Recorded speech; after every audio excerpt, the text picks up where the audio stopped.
Hello friends, welcome to my channel. So ఒకవేళ కనుక మీరు ఇంజనీరింగ్ కౌన్సిలింగ్లో కంప్యూటర్ సైన్స్ బ్రాంచ్ తీసుకోవాలి అని అనుకున్నప్పుడు ఏ బ్రాంచ్ తీసుకుంటే బాగుంటుంది, సో దానిలో ఉన్న వ్యత్యాసం ఏంటో ఒకసారి మనం చూద్దాము. సో అయితే ఇంపార్టెంట్ విషయం ఏంటంటే, ఒకప్పుడు మనకి కంప్యూటర్ సైన్స్ బ్రాంచ్లో ఓన్లీ కంప్యూటర్ సైన్స్ మాత్రమే ఉండేది. Over a period of time ఏం జరిగిందంటే, కంప్యూటర్ సైన్స్లో వివిధ రకాల బ్రాంచ్లను తీసుకొచ్చారు. సో దాంట్లో మేజర్గా మనకు చూస్తే కంప్యూటర్ సైన్స్తో పాటు ఏఐఎంఎల్ అంటే ఆర్టిఫిషియల్ ఇంటెలిజెన్స్, మిషన్ లెర్నింగ్, అదేవిధంగా డేటా సైన్స్ అని, cyber security, software engineering, so ఇలా రకరకాల బ్రాంచెస్ని తీసుకొచ్చారు. ముఖ్యమైన విషయం ఏంటంటే, ఈ బ్రాంచెస్లో మీరు ఈ కోర్సెస్లో ఏ కోర్స్ తీసుకున్నా కూడా మీరు కంప్యూటర్ సైన్స్ సబ్జెక్టు కిందికే వస్తారు. అంటే సపోజ్ ఒక స్టూడెంట్ కంప్యూటర్ సైన్స్ బ్రాంచ్ తీసుకొని అతని యొక్క కోర్స్ కంప్లీట్ చేసి, అదేవిధంగా మరొక స్టూడెంట్ డేటా సైన్స్లో కోర్స్ తీసుకొని కంప్యూటర్ చేసినా కూడా కంప్లీట్ చేసిన ఇద్దరు ఒకే రకమైన డిగ్రీ పొందుతారు. అంటే ఇద్దరు కంప్యూటర్ సైన్స్లోనే పట్టా పొందినట్టు. అయితే ఇక్కడ ఒక ఇంపార్టెంట్ విషయం ఏంటంటే, అసలు మనం ప్రియారిటీ ఎలా ఇస్తే బాగుంటుంది. ఒకవేళ మీరు ర్యాంక్ బాగా వచ్చిందనుకోండి, ఫస్ట్ ప్రియారిటీ కంప్యూటర్ సైన్స్ తీసుకోండి. సో ఎందుకంటే వీటన్నిటికీ రూట్, సో పేరెంట్ వచ్చేసి మనకి కంప్యూటర్ సైన్స్ అన్నట్టు.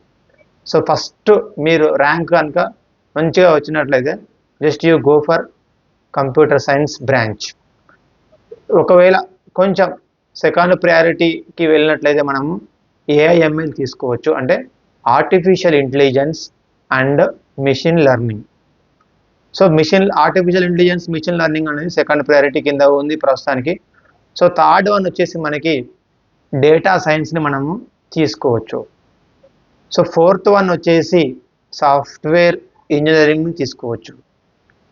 నెక్స్ట్ వన్ వచ్చేసి మనకి సో దీంట్లో సైబర్ సెక్యూరిటీ, ఇంకా కొన్ని రకరకాల బ్రాంచెస్ని కొన్ని కాలేజెస్లో ఉన్నాయి.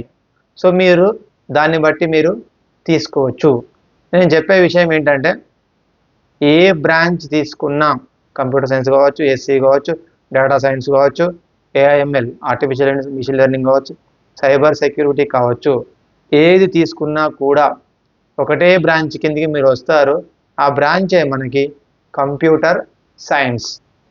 ఇంపార్టెంట్ విషయం ఏంటంటే, అన్ని బ్రాంచెస్లో కూడా మెజారిటీ ఒక 80% కామన్ సబ్జెక్ట్స్ ఉంటాయండి.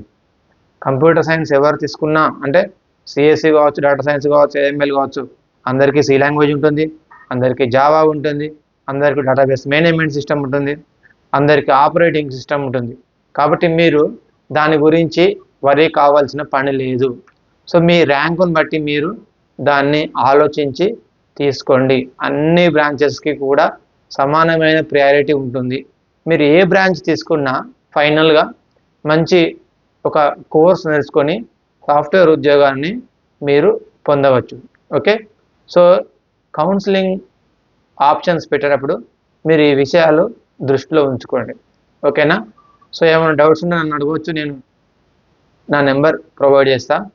Thank you.